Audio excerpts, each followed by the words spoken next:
আমি আজকে যেভাবে গরুর মাংসটা রান্না করেছি, এভাবে যদি গরুর মাংস রান্না করেন তাহলে অন্য কোনোভাবে গরুর মাংস রান্না করতে ইচ্ছে করবে না। আর যদি রান্না করেন তাহলে মেহমান এবং বাড়ির সবাই কিন্তু হাত চেটে-পুটে খাবে আশা করি। আসসালামু আলাইকুম। আমি সুলতানা হক আপনাদের সাথে আবারও নতুন আরেকটি রেসিপি শেয়ার করতে চলে আসলাম। আমার এই মাংসের রেসিপিটা খুবই দুর্দান্ত। আপনারা বাসায় ট্রাই করলে বুঝতে পারবেন। আশা করি পুরো ভিডিও দেখবেন।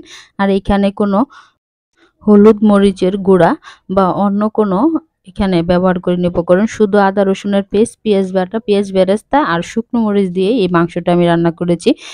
এই মাংসটা রান্না করতে বেশি কিছু উপকরণ লাগে না। এখানে আমি হাড় ছাড়া গরুর মাংস নিয়ে নিয়েছি। আর সাথে যদি চর্বিযুক্ত মাংসগুলো হয় তাহলে তো আরো ভালো হয়। যাই হোক, আমি এখানে আদা রসুনের পেস্ট দিয়ে দিলাম। এখানে পরিমাণ মতো আদা রসুনের পেস্ট দিয়ে দিচ্ছি আর পেঁয়াজ বাটা দিয়ে দিচ্ছি।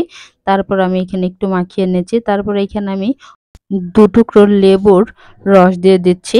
তারপরে দিয়ে দিলাম অল্প পরিমাণে দুধ। ২ থেকে ৩ টেবিল চামচ দুধ দিয়ে তারপরে এটাকে আমি একটু মাখিয়ে নিচ্ছি। ভালো করে চেপে, চেপে মাখাবেন যাতে মসলাগুলো সম্পূর্ণ মাংসের গায়ের ভিতরে ঢুকে যায়। তারপর আমি ঢেকে রেখে দেব রেস্টে ১ থেকে ১.৫ ঘন্টার মতো। এর বেশি সময় রাখলেও সমস্যা না, তাহলে আরো বেশি ভালো হয়। তারপর আমি কিন্তু চুলায় বসিয়ে দিয়েছি রান্না করার জন্য।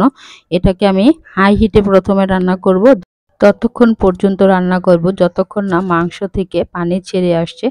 দেখুন আস্তে আস্তে কিন্তু মাংস থেকে পানি ছেড়ে আসতে উঠেছে। আস্তে আস্তে পানিটা যখন পুরোপুরি ছেড়ে দেবে তখন কিন্তু আমি একেবারে লো হিটে করে দেব। একেবারে সিদ্ধ হওয়া পর্যন্ত মাংসটা একেবারে অল্প আঁচে দিয়ে দেব। তারপর আস্তে আস্তে মাংসটা পুরোপুরিভাবে সিদ্ধ হলে কিন্তু খেতে খুবই ভালো লাগে।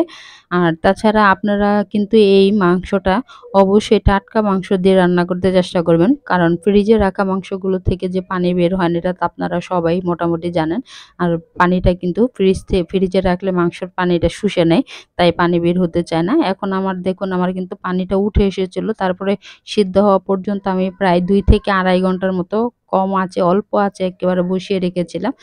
এই মাংসের রেসিপিটা এত মজা হওয়ার মূল মন্ত্র হচ্ছে এখানে অল্প আঁচে বেশি সময় কিন্তু এটা রান্না করতে হয়। অল্প আঁচে বেশি সময় ধরে যদি রান্না করেন তাহলে কিন্তু মাংসের টেস্টটা খুবই ভালো আসবে। আর যত সময় বেশি রান্না করবেন মাংসটাও ততটাই সফট হবে। এখানে এই মাংসটা দিয়ে আপনারা যে কোনো ধরনের পরোটা, রুটি বা পোলাওর সাথে দিয়েও খেতে পারবেন, ভাতের সাথেও খেতে পারবেন, রেখেও খেতে পারবেন।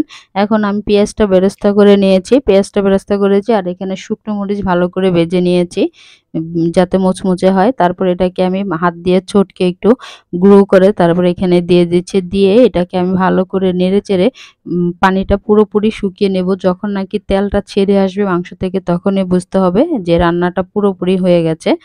এখন আমি যে পেঁয়াজ বেরেস্তা আর শুকনো মরিচটা দিয়েছি এটা আমি ভালো করে মাংসের সাথে মিশিয়ে নেব আর পানিগুলো সম্পূর্ণভাবে শুকিয়ে নেব। আপনারা কিন্তু জাল যে যেমন জাল খান ঠিক সেরকম ঝালটা এখানে দিবেন। এ হচ্ছে আমার রেসিপির ফাইনাল লুক। দেখুন কতটা ইয়ামি হয়েছে আর খেতেও কিন্তু মাশাআল্লাহ আলহামদুলিল্লাহ অনেক ভালো হয়েছিল। যাই হোক, আমার এই ভিডিওটা যদি আপনাদের কাছে ভালো লেগে থাকে তাহলে আমার ভিডিওতে লাইক কমেন্ট শেয়ার করবেন।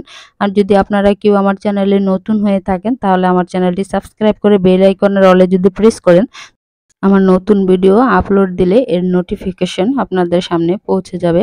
আজ এ পর্যন্তই। সবাই ভালো থাকবেন, সুস্থ থাকবেন আর সবাই সবার জন্য দোয়া করবেন।